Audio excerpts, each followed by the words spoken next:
కడప జిల్లా బద్వేల్ సిఐటియు కార్యాలయంలో మీడియా సమావేశం ఏర్పాటు చేశారు.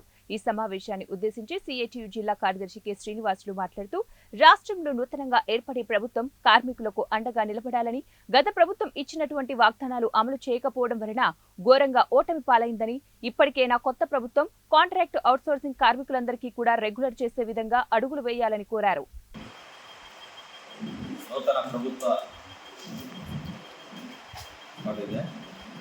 నూతన ప్రభుత్వానికి ముఖ్యమంత్రి సిబిఎన్ గారికి సిఐటి తరఫున అభినందనలు తెలియజేస్తాము.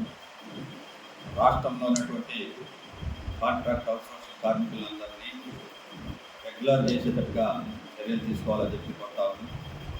అలాగే సుప్రీంకోర్టు తీర్పు ప్రకారం సమాన వేతనం ఇవ్వాలని, స్టీల్ వర్కర్లుగా ఉన్నటువంటి అంగన్వాడీ, ఆశా, మధ్యాహ్న భోజన కార్మికులు పెరిగినటువంటి ధరలకు అనుగుణంగా వేతనాలు ఇవ్వాలని, అసంఘటిత రంగ కార్మికులందరికీ శాశ్వత సమగ్ర చట్టం చేసేటట్టుగా ఈ ప్రభుత్వం చర్యలు తీసుకొని ప్రజల పక్షాన, కార్మికుల పక్షాన, రైతుల పక్షాన నిలబడాలని చెప్పి సిఐటిగా కోరుతాం. కె శ్రీనివాసులు, సిఐటి జిల్లా.